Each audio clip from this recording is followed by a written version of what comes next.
India ശരിക്കും ഒരു നേഷനാണോ? അതെന്താ അങ്ങനെ ചോദിക്കാനൊരു കാരണം? അല്ല, പണ്ട് നമ്മുടെ പല വെസ്റ്റേൺ കൺട്രീസും പറഞ്ഞിട്ടുണ്ട്, അതായത് ഇന്ത്യ ഒരു നേഷനല്ല, ഒരിക്കലും അങ്ങനെ കാണാൻ കഴിയില്ല. അതെന്താ അവർ അങ്ങനെയൊക്കെ പറയുന്നത്? അതിനൊരു പ്രധാനപ്പെട്ട കാരണം ഈ നേഷൻ എന്ന് പറയുന്നത് പലപ്പോഴും ഒരു ഫീലിംഗ് അല്ലെങ്കിൽ ഒരു സെൻസ് ഓഫ് ബിലോങ്ങിങ്നെസ്സിനെയാണ്.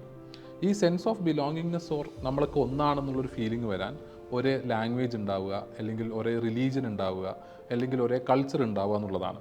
എന്നാൽ ഇന്ത്യ ആകട്ടെ നമ്മൾ ഒത്തിരി ഡൈവേഴ്സ് ആയിട്ടുള്ള രാജ്യമാണ്. ഒരേ ലാംഗ്വേജ് ഇല്ല, അല്ലേ, ഒരേ കൾച്ചർ ഇല്ല, ഒരേ റിലീജിയൻ ഇല്ല.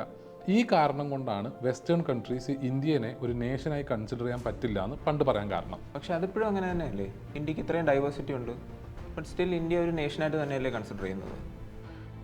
ഈ ഫീലിങ്ങിൻ്റെയോ അല്ലെങ്കിൽ ബിലോങ്ങിങ്നെസ്സിൻ്റെയോ കാര്യത്തിൽ ഈ കൾച്ചറും ലാംഗ്വേജും റിലീജനും മാത്രമായി കാണാൻ പറ്റില്ല എന്നുള്ളതാണ്. ഇപ്പം ഇന്ത്യയെ സംബന്ധിച്ചിടത്തോളം നമ്മളെല്ലാവരും ഒരേ ഹിസ്റ്റോറിക്കൽ സിറ്റുവേഷനിലൂടെ കടന്നുപോയതാണ്. അതായത് 200 വർഷത്തോളം നീണ്ടുനിന്ന ബ്രിട്ടീഷ് ഭരണം. ഇതിനകത്ത് എന്ത് സംഭവിച്ചു? നമ്മൾ ബ്രിട്ടീഷ് നടത്തിയിരിക്കുന്ന ഡിസ്ക്രിമിനേഷനും എക്സ്പ്ലോയിറ്റേഷനും അതൊക്കെ ഒരുമിച്ച് ആണ് എന്ത് ചെയ്തത്, ഫേസ് ചെയ്തത്. അപ്പോൾ ഈ ജനത ഒറ്റക്കെട്ടായി അതിനെ ഫേസ് ചെയ്യുകയും അതിനെ ഫൈറ്റ് ചെയ്യുകയും ചെയ്തതിൻ്റെ ബേസിസിൽ നമ്മൾക്കൊരു ഫീലിംഗ് വന്നു. ഈ ഒരു അടിത്തറയെ ബേസ് ചെയ്തിട്ടാണ് ഇന്ന് നമ്മൾ കാണുന്ന വളരെ സ്ട്രോങ് ആയിട്ടുള്ള ഇന്ത്യ എന്നുള്ള നേഷൻ ക്രിയേറ്റ് ആയത്.